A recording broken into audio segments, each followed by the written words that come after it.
نبی کریم صلی اللہ علیہ وسلم نے فرمایا کہ جب لاکھوں حاجی میدان عرفات میں جمع ہوتے ہیں نا،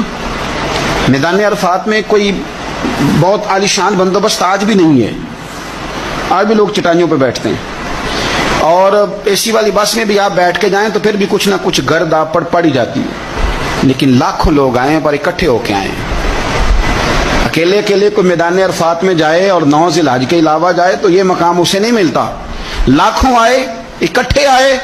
تو حضرت ابو ہریرہ رضی اللہ تعالیٰ عنہ فرماتے ہیں رب کریم آسمان کے دروازے کھول کے فرشتوں سے فرماتے ہیں ذرا نیچے تو نظر کرو۔ فرشتے دیکھتے ہیں نیچے تو اللہ فرماتے ہیں ان کے چہروں پر گرد ہے، کہ بڑے بڑے بنگلوں میں رہنے والے،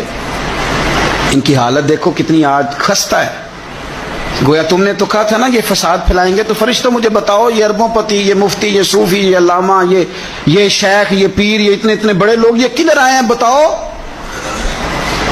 تو فرشتے عرض کرتے ہیں اللہ تجھے راضی کرنے آئے ہیں۔ یہ لاکھوں لوگ گھر بار چھوڑ کے تجھے راضی کرنے آئے،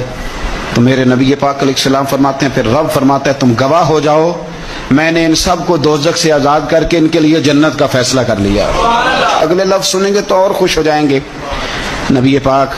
علیہ السلام فرمانے لگے،